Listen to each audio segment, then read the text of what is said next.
Chamath, this goes back to a point that you made about entrepreneurs not being enough and bringing in the government. I think a lot of the topics covered are bringing in a lot of government support or involvement. So from y'all's perspective, how do we bring in maybe new incentives on the government side to bring in younger people, smarter people, people who are going to make better change than what we may be seeing today?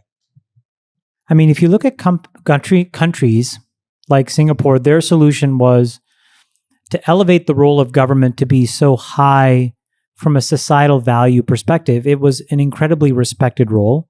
It was well compensated, and it was a thing that was a real jumping off point to other positions of true influence. Here, we started with that idea. So like, when you think about what played out in the 1940s, 50s, and 60s, I think we had a lot of that. But then the problem was we had a handful of things that completely perverted the cycle. The cherry on the cake, I think, was Citizens United, that basically just tore the Band-Aid off.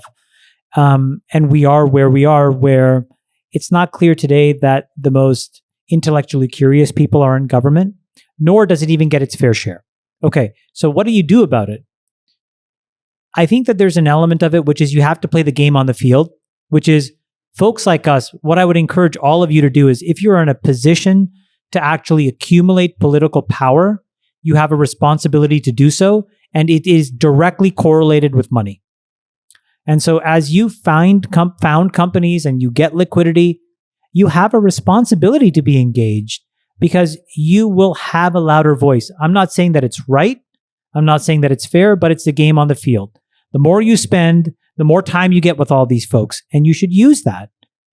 Beyond that, we have to find a way of orienting them. So once you get a seat at the table, I think it's about showing them that there's these nuanced laws that are a lot less sexy than they want to talk about, but that actually have real impact.